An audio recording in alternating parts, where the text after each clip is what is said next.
जय हिंद साथियों, आपका स्वागत है हमारा यूट्यूब चैनल ग्रेजुएट कोचिंग वाला में। देखिए आज का हमारा टॉपिक है क्या है कि पशु प्रबंधन, पशु एवं उसके प्रबंधन, यानी जो हमारे पशु पक्षी होते हैं उसका हम प्रबंधन यानी रक्षा या सुरक्षा किस प्रकार से करते हैं या उसका पालन पोषण हम किस तरह करते हैं। तो देखिए पशुधन के बारे में आगे पढ़ते हैं। तो देखिए पशु का पालन यानी पशुपालन हमारे देश का है प्राचीन परंपरा है। पशुपालन हमारे देश की क्या है तो प्राचीन परंपरा है। जैसे आप जानते हैं कि हमारे देश भारत में पहले से ही गाय वाय की सेवा करना क्या होता है प्राचीन परंपरा माना गया है। उसके बाद देखिए पशुपालन यानी पशुधनों का पालन पोषण से क्या होता है कि हमारी आर्थिक लाभ मिलता है। पशुधन के जो पालन पोषण करते हैं तो उससे हमारा क्या होता है आर्थिक लाभ में वृद्धि होती है। जैसे उसके दूध से, मांस से या चमड़ा से उसका उत्पादन करके क्या किया जाता है कि आर्थिक विकास हेतु उनके श्रम किया जाता है यानी मेहनत किया जाता है। पशुधन के पालन पोषण से क्या होता है कि हमारा आर्थिक यानी स्थिति में क्या होता है कुछ विकास होता है। अब आर्थिक स्थिति में विकास कैसे होता है तो सबसे पहले देखिए जो गाय होती है उसके दूधों बेच कर हमें क्या होता है कुछ आमदनी की वृद्धि होती है। उसके बाद देखिए उसकी मांस, चमड़ा आदि के उत्पादन से हमारे क्या होता है आर्थिक विकास में वृद्धि होती है। उसके बाद देखिए अगला हमारा टॉपिक है गाय एवं भैंस। तो हमारे भारत में देखिए गाय और भैंस की कुल कितनी प्रजातियां है तो 32 प्रजाति है। हमारे देश में गाय एवं भैंस की कुल कितनी प्रजातियां है तो देखिए कितनी प्रजातियां है 32 प्रजातियां है। उसमें से देखिए कुछ प्रजातियां देसी नस्ल की होती है और कुछ प्रजातियां विदेशी नस्ल की होती है।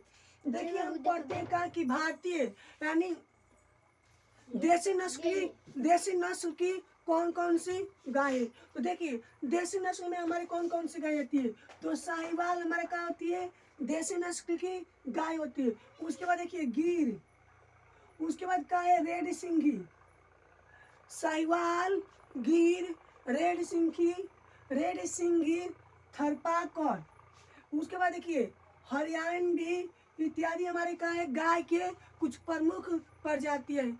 गाय की प्रजातियां कौन कौन है तो देखिए साहिवाल, गिरी, रेड सिंघी, थरपाकर यानी थरपाकर। उसके बाद क्या है हरियाणवी है। इतना समझ में आ गया। उसके बाद देखिए हमारे गाय का यानी वैज्ञानिक नाम क्या है तो गाय का वैज्ञानिक नाम क्या है तो बॉस इंडिकस। गाय का वैज्ञानिक नाम क्या है तो बॉस इंडिकस। गाय का हमारा वैज्ञानिक नाम क्या होता है तो बॉस इंडिकस होता है। गाय का वैज्ञानिक नाम क्या होता है तो बॉस इंडिकस होता है। उसके बाद देखिए हमारे देसी नस्ल हो गया। अब क्या होता है ना कि विदेशी नस्ल क्यों तैयार किया जाता है तो देखिए गाय के विदेशी नस्ल इसलिए तैयार किया जाता है कि अधिक से अधिक मात्रा में यानी ज़्यादा से ज़्यादा दूध दे सके, इसलिए विदेशी नस्ल का किया जाता है संकरण किया जाता है। संकरण मतलब देखिए क्या होता है किसी अन्य जीवों के नस्ल को लेकर उस गाय में क्या किया जाता है कि संकरण किया जाता है यानी संयोग कराया जाता है। तो क्या होता है एक नई तरह की प्रजातियां उत्पन्न होती है जिसे कहा जाता है अधिक दूध देने के उद्देश्य से क्या किया जाता है गायों के एक नस्ल को किसी अन्य जीव के नस्ल को मिलाकर संकरण किया जाता है। तो क्या एक नई प्रजाति का निर्माण होता है जो क्या होती है अधिक दूध देती है। जैसे देख लीजिए विदेशी नस्ल में कौन कौन सी गाय होती है। गाय होती है तो जर्सी होती है, उसके बाद देखिए कॉर्न स्विस होती है, उसके बाद देखिए हॉलस्टाइन फ्रीशियन होती है, उसके बाद देखिए कॉर्न फ्राइस होती है, उसके बाद क्या होती है फ्रीशियन साहिवाल होती है। ये सारी कैसी नस्ल होती है तो विदेशी नस्ल होती है।